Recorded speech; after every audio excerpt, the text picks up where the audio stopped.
আজকে Beldanga railway station চত্বরে যে ছোট ছোট ক্ষুদ্র ক্ষুদ্র ব্যবসায়িক আমরা এখানে ব্যবসা করে খাই, তাদেরকে আমরা আজকে একত্রিত করে কিছু আলোচনা করে নিলাম। এখানে আমাদের কমিটি ছিল না, প্রথমে কমিটিটা গঠন করে নিলাম।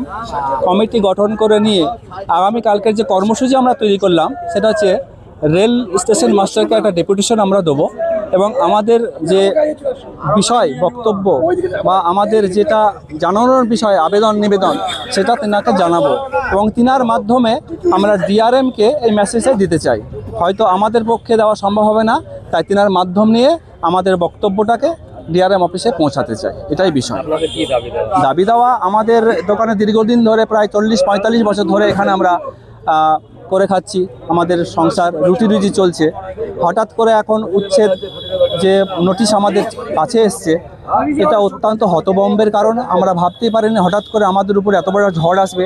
দীর্ঘদিন ধরে এখানে আমরা করে খাই, সংসার চলে, তো এরকম একটা পরিস্থিতিতে আমরা হতভম্ব হয়ে পড়েছি। তাই আমরা স্থির করলাম যে আগামী দিনে সরকার যদি আমাদেরকে পুনর্বাসনের ব্যবস্থা করে দেয়, বেলডাঙ্গাতে অসংখ্য জায়গা রয়েছে, অনেক প্রচুর জায়গা আশেপাশে রয়েছে, সেই জায়গাতেগুলোতে যদি আমাদেরকে শিফট করিয়ে দেয় এবং এই যে আমরা জায়গাতে আমাদের দোকানগুলো আছে এগুলো সরিয়ে দিলে আমাদের আপত্তি নাই, কিন্তু পার্শ্ববর্তী যে ফাঁকা জায়গাগুলো আছে সেখানে যদি আমাদের শিফট করে দেওয়া হয় তাহলে আমরা উপকৃত হব এবং আমাদের সংসার রুজি রুটি ঠিকঠাক চলবে। এবং সরকার যদি মনে করে সেখান থেকে একটা যদি করে নেয়, ভাড়া সিস্টেম করে নেয়, তাহলে আমরা সানন্দেই সেগুলো দিতে ইচ্ছুক। এই বিষয়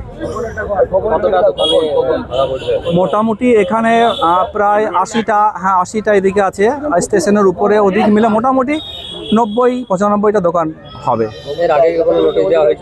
এর আগে নোটিশ পাইনি আমরা, আমাদের সময়ে পাইনি, আমার বাপ দাদারা যখন ছিল তখন হয়তো একবার নোটিশ এসেছিল শুনেছিলাম।